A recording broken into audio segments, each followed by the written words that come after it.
अब चलिए प्रश्न क्रमांक 2 को हल करते हैं। देखिए क्या है, दी गई आकृति में POQ, ये आकृति में क्या है POQ, यानी कि ये वाला कोण POQ, इस कोण का मान क्या है 100 अंश है।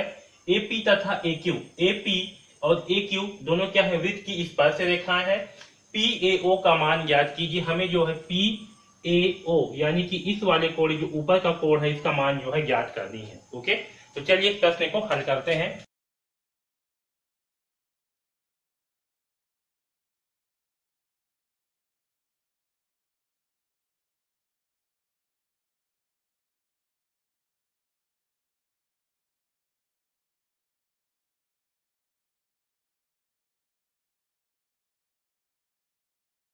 तो इस प्रश्न को हल करने से पहले आपको एक प्रमेय याद रखना है। वो प्रमेय क्या है, बाह्य वृत्त से वृत्त पर खींची गई दो स्पर्श रेखा की लंबाई क्या होती है, आपस में बराबर होती है। ठीक है, हमने ये प्रमेय जो है पढ़ा था।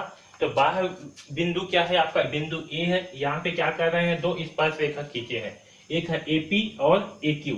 ये दोनों का मान क्या होंगे, आपस में बराबर होंगे, दोनों की लंबाई क्या होंगी, आपस में बराबर होंगी। ठीक है, ये हमने प्रमेय में पढ़ा था। ठीक है, तो इसे आपको याद रखना है कि AP और AQ का मान क्या होंगे, आपस में बराबर होंगे, क्योंकि दोनों क्या है स्पर्श रेखा है इसलिए। ओके, अब देखिए आगे। तो यहाँ पर देखिए, यहाँ पर त्रिभुज APO, यहाँ पर क्या है एक त्रिभुज बन रहा है, और त्रिभुज AQO, इन दोनों त्रिभुज में देखिए, इन दोनों त्रिभुज में सबसे पहले तो आपका जो इसकी स्पर्श रेखा है AP और AQ।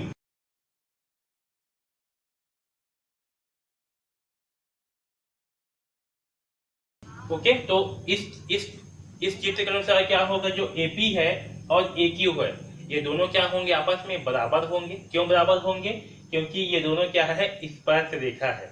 ओके, तो AP और AQ दोनों क्या होंगे आपस में बराबर, क्योंकि दोनों क्या है स्पर्श रेखा है, इसलिए दोनों क्या होंगे बराबर होंगे। ठीक है, और दूसरा देखिए,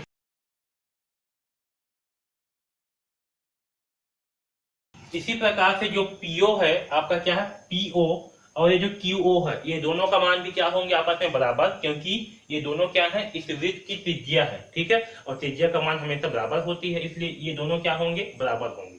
ठीक, और तीसरा ये जो AO बिंदु, ये जो AO भुजा है AO, ये दोनों में क्या है AO जो है उभयनिष्ठ है। क्या है, उभयनिष्ठ है। ठीक, तो ये तीनों भुजाएं क्या है, मतलब ये दोनों भुजा क्या होंगे आपस में बराबर होंगे, क्योंकि ये क्या है उभयनिष्ठ है।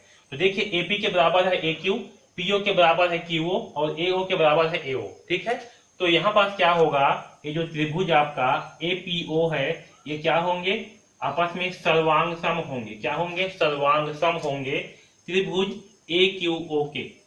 ठीक है, किससे, भुजा भुजा भुजा से। ठीक है, तो भुजा भुजा भुजा सर्वांग समता से क्या होंगे, ये सर्वांग सम होंगे। ठीक है, सर्वांग समता से।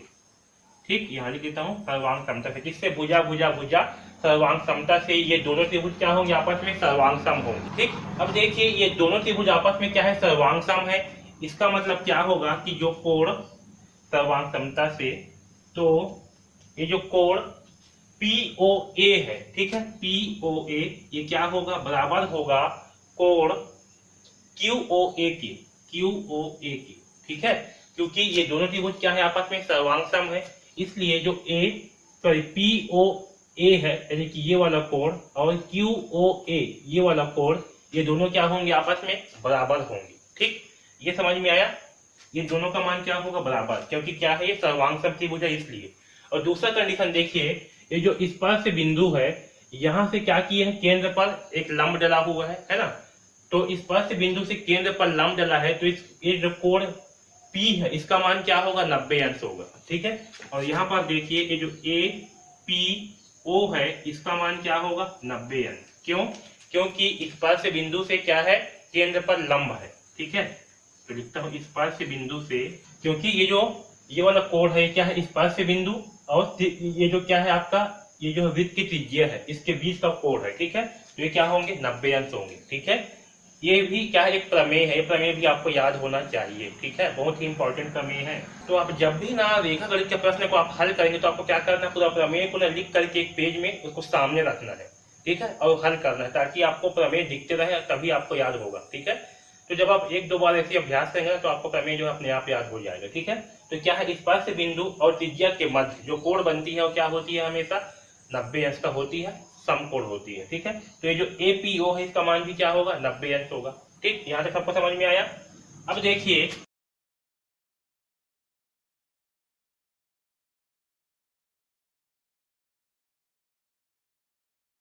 हमें प्रश्न में क्या दिया है, हमें दिया है POQ। इस POQ का मान क्या दिया है, 100 अंश दिया है। ओके, इस POQ को हम क्या लिख सकते हैं, इस POQ को हम लिख सकते हैं POA प्लस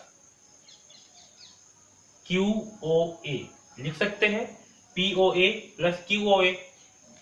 POA लिख सकते हैं या फिर से, और साथ में AOQ या फिर QOA भी लिख सकते हैं, क्योंकि इन दोनों कोणों का मान कितना है, 100 अंश है। ठीक है, बराबर ये होगा POQ के।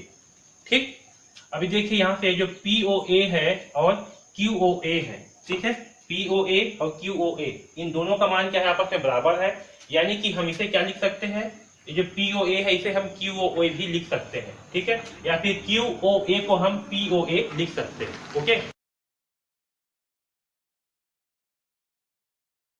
तो मैं जो है इस QOA के स्थान पर POA लिख रहा हूं, क्योंकि इन दोनों का मान क्या है, आपस में बराबर है, इसलिए। ठीक है, इसे हम लिख सकते हैं।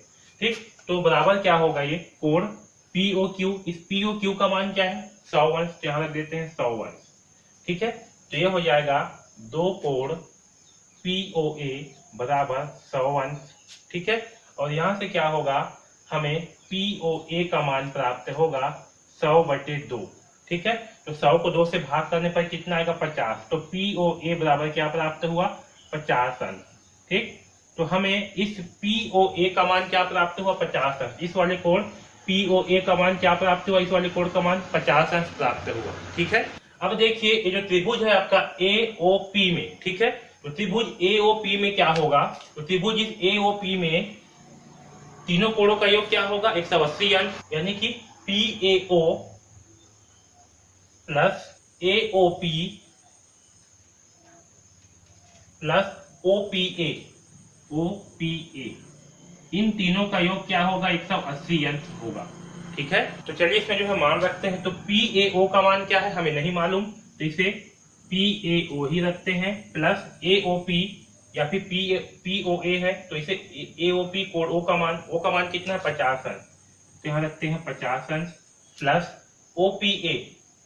OPA का मान क्या है, तो देखिए ये A है, AOP या फिर OPA बोले, जो भी बोले एक ही मतलब है। इसका मान क्या है, 90 अंश। यानी कि इस कोण P का मान क्या है, 90 अंश, तो यहाँ रखेंगे 90 अंश बराबर 180 अंश। ओके, ठीक, यहाँ तक सबको समझ में आया। अब मैं जो है इस वाले पार्ट को मिटा रहा हूँ। हमें क्या करना है, हमें इस वाले कोण का मान निकालना है, इस PAO का मान जो है निकालना है। ठीक है, PAO का मान निकालना है। तो यहाँ देखिए PAO, तो यहाँ पास 90 और 50 क्या होगा, 140 अंश, तो ये हो जाएगा 140 अंश बराबर 180 अंश। ठीक है, और यहाँ से हमें PAO का मान क्या प्राप्त होगा, 180 अंश माइनस 140 अंश। ठीक, तो यहाँ से इस PAO का मान क्या मिलेगा, 180 में घटाएंगे 140, तो हमें प्राप्त होगा 40 अंश। ठीक है, यानी कि इस PAO का मान कितना आएगा, तो PAO का मान आएगा 40 अंश। इस वाले कोण का मान कितना आएगा, 40 अंश। और यही जो है हमें निकालना था कि कोण PAO का मान कितना आएगा, 40 अंश आएगा। ठीक है, आया समझ में। तो इस प्रकार से हम इस प्रश्न क्रमांक 2 को हल करेंगे। ओके।